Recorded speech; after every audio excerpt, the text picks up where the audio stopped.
Dzień dobry, Krzysztof Zadorecki, jestem prezesem Grupy ABG, grupy zakupowej zrzeszającej jedne z największych regionalnych firm dystrybucyjnych.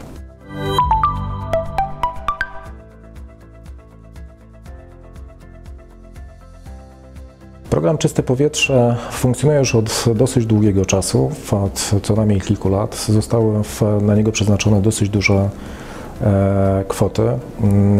Statystyki wskazują, że w czasie całej historii czystego powietrza złożono ponad 1 milion wniosków. To pokazuje, jak jest to potężne narzędzie oddziaływania na rynek grzewczy. Z tego co pamiętam, rozpatrzono ponad 800 tysięcy. To są kwoty wielomiliardowe, zarówno w zakresie złożonych wniosków, jak i wniosków rozpatrzonych. I jeżeli chodzi o beneficjentów, to też jest, jeśli dobrze znowu pamiętam, zastrzegam, to jest ponad 500 000 ludzi jest beneficjentami w tychże właśnie wniosków. Więc to pokazuje, że jest to strategicznie istotny program dla naszej branży i w ogóle myślę tak naprawdę dla czystego powietrza w naszym kraju, jak i komfortu życia ludzi, jak i w ogóle gospodarki Polski. Jeżeli chodzi o zmiany, przede wszystkim trzeba zaznaczyć, że program Czyste Powietrze miał ileś edycji. Ostatnia została zawieszona w dosyć nagły sposób w listopadzie 2024 roku, gdzie przedstawiono w perspektywę końca przełamania, czy przełomu drugiego kwartału tego roku, jako moment ogłoszenia nowych zasad. Myślę, że główną przyczyną była kwestia wielu wynaturzeń i nieefektywności w ramach funkcjonowania w dotychczasowym kształcie i tam wskazywano przede wszystkim na wiele nadużyć związanych z niedoskonałą kontrolą, jeżeli chodzi o faktyczne dochody beneficjentów, jeżeli chodzi o poprawność rozliczeń, jeżeli chodzi o faktyczne zdemontowanie urządzeń, które podlegały wymianie. Wiele z tych urządzeń starego typu pozostało jako alternatywne źródła energii, albo wręcz wymiany były często fikcyjne. Nowe urządzenie było wstawiane do piwnicy, nie zostało nawet podłączone, więc było bardzo wiele nadużyć. Ale jedną z podstawowych nadużyć to była kwestia nieprawidłowego doboru urządzeń. W przypadku pomp ciepła głównie to dotyczyło, czyli wkładania pomp ciepła tam, gdzie one nie miały kompletnie sensu, bez wykonania całkowitej modernizacji. I w związku z tym często dochodziło do absurdów, typu na przykład, żeby uzyskać dofinansowanie, wymiana były 1 czy 2 okna, wstawiane były drzwi po 40 tysięcy, czyli na przykład nie były limitowane poszczególne wydatki, kategorie wydatków. I przede wszystkim najbardziej chorym i tym deregulującym całość rynku to była kwestia systemu funkcjonowania systemu rozliczeń. Po pierwsze, możliwa była wypłata zaliczek w wysokości do 50% szacowanej inwestycji i to beneficjentem tych wypłat, zarówno tych zaliczkowych, jak i tych ostatecznych rozliczeń, nie byli najczęściej inwestorzy, tylko pełnomocnicy. To doprowadziło do powstania całego quasi-przestępczego wręcz szarej strefy firm, które docierały do najuboższych, nie do końca świadomych ludzi, którzy nęcili ich czasami inwestycjami darmowymi, które mają zapewnić darmowe źródła energii, bezkosztowe źródła energii. Natomiast kończyło się bardzo często na zainstalowaniu nieprawidłowego, źle dobranego urządzenia o niskiej jakości, generującego w późniejszym okresie eksploatacji wysokie rachunki, dramatów tych ludzi, bo mieli funkcjonującą starego typu technologię. Pojawia się nowa, która z kolei nie zapewnia im komfortu cieplnego. Było bardzo wiele nadużyć. Stąd trzeba byłoby to zrobić. Trochę zaskakujące było to, że zdarzyło się to nagle, ale być może akurat rządzący uznali, że tak to powinno zostać zrobione. W międzyczasie, czyli w tym okresie około 4 miesięcy miały być przeprowadzone konsultacje i te odbyły się 2 tury konsultacji z branżą, szeroko rozumianą branżą, ale również z całością rynku, z beneficjentami. Jeżeli chodzi o zmiany, to przynajmniej my nie wiemy do końca, jakie te zmiany będą. W trakcie tych konsultacji przedstawiciele zarówno WG, czy GW Gospodarki Wodnej, jak i przedstawicielstwie Ministerstwa Środowiska konsultując zadawali pytania i tylko pośrednio z tych pytań możemy wnioskować mniej więcej, w jakim kierunku pójdą te zmiany. Można znaleźć pewne informacje również, do czego zresztą zachęcam, do wizyty na stronie samego Czystego Powietrza i tam wiele tych pytań i odpowiedzi takich w dosyć przystępnej formie można znaleźć.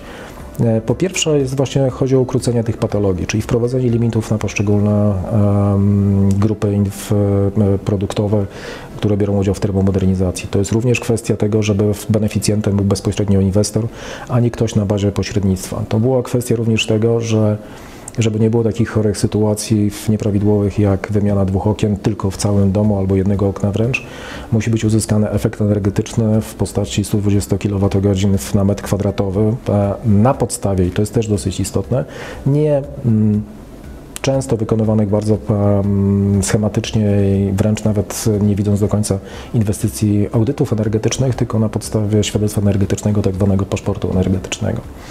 Do kolejnych zmian można też zaliczyć zmianę tych limitów, żeby faktycznie to pełne dofinansowanie było kierowane do najbardziej potrzebujących osób, bo dochodziło do tego, że tak naprawdę na przykład ktoś uzyskiwał 100% dofinansowania na 3 nieruchomości. No, posiada 3 nieruchomości, z całą pewnością nie należy do najbiedniejszych ludzi wymagających wsparcia finansowego państwa.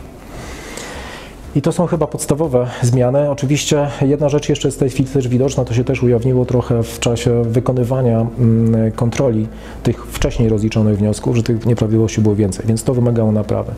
I ostatnią z punktu widzenia naszej branży, chyba najistotniejszą kwestią jest kwestia, jakie urządzenia mają w tymże programie być wspierane. Tutaj mówię, nie mamy pełnej jasności, aczkolwiek zostało bardzo wyraźnie już zapowiedziane i tego się spodziewamy, że zostanie to utrzymane, że z tego listy dofinansowania wypadną kotły gazowe, zostaną tam kotły biomasowe, czyli kotły peletowe na zgazowanie drewna.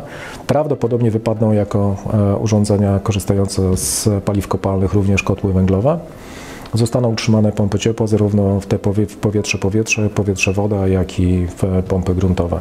Więc tutaj z tej listy, podsumowując, wypadną urządzenia na paliwa kopalne, czyli kotły gazowe i kotły węglowe.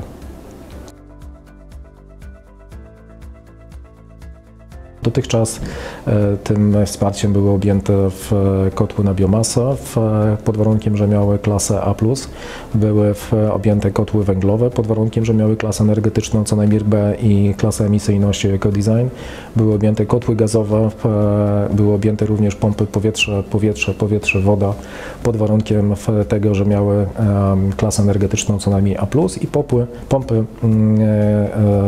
gruntowe pod warunkiem, jeśli dobrze pamiętam, miały w pompach gruntowych musiała być to klasa energetyczna A2+, oraz były objęte również z kwestii audytu energetycznego, o którym wspominałem, że on był często wadliwie wykonywany, i w samej instalacji. W tej chwili z tej listy wszystko wskazuje na to, że wypadną urządzenia na paliwa kopalne, to znaczy kotły gazowe i kotły na węgiel.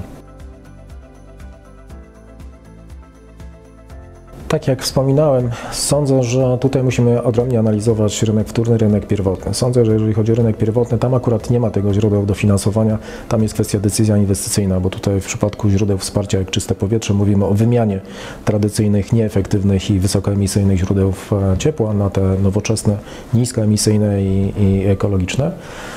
I ten rynek będzie funkcjonował, w moim przekonaniu, szedł w kierunku nowych technologii. I tam myślę, że zbyt wiele miejsca dla tradycyjnej technologii, jaką jest technologia gazowa, nie ma, aczkolwiek rynek kotłów średniej mocy i większej mocy, czyli mocy, tutaj mówię powyżej takiego rozmiaru domkowego, czyli powiedzmy od 35-50 kW w górę, on cały czas się ma dobrze i dopóki nie będzie takiego klasycznego bana, o którym często mówiono do niedawna jeszcze w Europie, czyli takiego twardego zakazu użytkowania tych urządzeń, czy instalowania tych urządzeń, on tam będzie miał swoje miejsce. W przypadku rynku wtórnego, to znowu tutaj takim game changerem, takim zmieniającym warunki gry będzie z pewnością w którymś momencie jakiś twardy zakaz, czy to narzucony w ramach finansowania Unii Europejskiej, która stawia pewne warunki nam jako państwu członkowskiemu korzystającego z programu wsparcia finansowego, chociażby KPO, w którym zresztą czyste powietrze jest jednym z kamieni milowych, o czym się rzadko mówi. Tak naprawdę finansowanie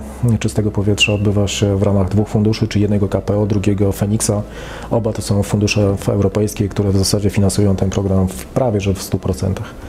I wracając do tego rynku wtórnego, w moim przekonaniu, póki będzie taka możliwość, decydować będzie bardzo często pewien oportunizm Polaków. My jesteśmy krajem ludzi praktycznie myślącym, szczególnie w przypadku wydawania własnych pieniędzy. Więc sądzę, że jeżeli nie będzie jakiejś dużej mody, szczególnie jeżeli nie będzie miał ktoś swobodnych środków finansowych, to tak naprawdę bardzo często ta wymiana urządzenia grzewczego nastąpi 1 do 1, czyli po deinstalowaniu uszkodzonego albo starego typu urządzenia będzie instalowane nowo. Więc wpływ pewnie jakiś będzie, ale teraz sądzę, że to nie będzie jakieś załamanie rynku w perspektywie nadchodzących kilku lat.